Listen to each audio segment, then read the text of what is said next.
மகநதி சீரியல்ல அப்கமிங்ல நம்ம யமுனாவுக்கும், நிவினுக்கும் கல்யாணம் நடக்குமா? நடக்காதா? அப்படிங்கிறது தான் இப்ப கான்செப்ட்டா போய்க்கிட்டு இருக்கு. காரணம் என்ன அப்படின்னு பார்த்தீங்கன்னா, நம்ம காவேரி நிவின் கிட்ட "நீ யமுனாவ கல்யாணம் பண்ணிக்க" அப்படின்னு சொல்லி கேட்கறாங்க.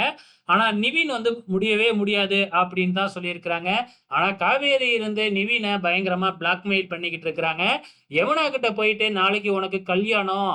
கல்யாணத்துல மாப்பிள்ளை வேற யாரும் இல்ல. நிவின் தான்" அப்படின்னு சொன்ன உடனே யமுனாவுக்கு பயங்கர குஷியா இருக்கு. நிவின் கல்யாணத்துக்கு வருவாப்லயா அப்படிங்கிறது தெரியல. அதே டைம்ல விஜய் கிட்டயும் வந்து யமுனாவுக்கும், நிவினுக்கும் கல்யாணம் பண்ணி வைக்க போறேன் அப்படின்னு சொல்லிக்கிட்டு இருக்கிறாங்க காவேரி.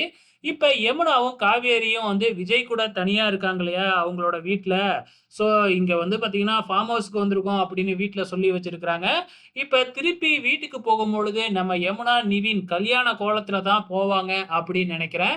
கான்செப்ட் அப்படிதான் மூவ் ஆக போகுது. ஏன்னா நிவின் கூட கல்யாண கோலத்துல இருக்கிற மாதிரி வீடியோலாம் ரிலீஸ் ஆயிருக்கு. இத வச்சு பார்க்கும்பொழுது யமுனா, நிவின் கல்யாணம் நடக்குது அப்படிங்கிறது தெள்ள தெளிவா தெரிஞ்சு போச்சு. வெயிட் பண்ணி பார்க்கலாம்.